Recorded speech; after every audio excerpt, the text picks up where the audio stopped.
A tree, A building, the parliament house, ये सब क्या है, रेस्ट में है, क्योंकि वो मोशन में नहीं है, रुका हुआ नहीं है, रेस्ट में है। Where a flying bird, a moving car, a falling apple, ये सब मोशन में है। Now if we look the same concept from the perspective of physics की तरफ से, तो the above statement may or may not be correct. According to our thinking, a building is a rest, but we also know that the earth is rotating about its geographical axis. इस तरीके से आप सोचेंगे तो आपका building भी motion में है।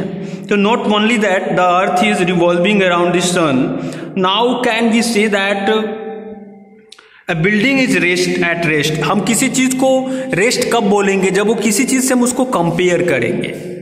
तो from the above discussion we may say that every object is in motion. हम कह सकते हैं, we can say that every object in motion according to, आप समझ भी रहे हैं। तो scientist facing the same difficulty ultimately define rest and motion as follows.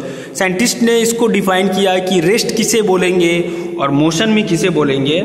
तो आप समझ रहे हैं कि earth rotating about its axis and revolving around the sun, ये तो आपको पता है।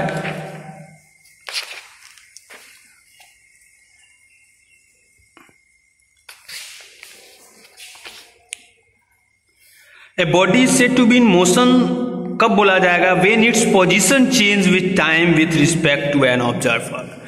कोई भी ऑब्जेक्ट मोशन में तब बोलेंगे जब उसका पोजीशन जो है समय के अनुसार चेंज होगा। पोजीशन यदि चेंज होता है दैट मीन्स वह मोशन में है। A body is said to be at rest when its position does not change with time with respect to an observer. और जिस बॉडी ऑब्जेक्ट का पोजीशन चेंज नहीं होता है समय के अनुसार, दैट मीन्स वो रेस्ट में है। तो आप समझ सकते हैं, when the clock is observe by a person standing on platform, the clock is at rest में रहता है।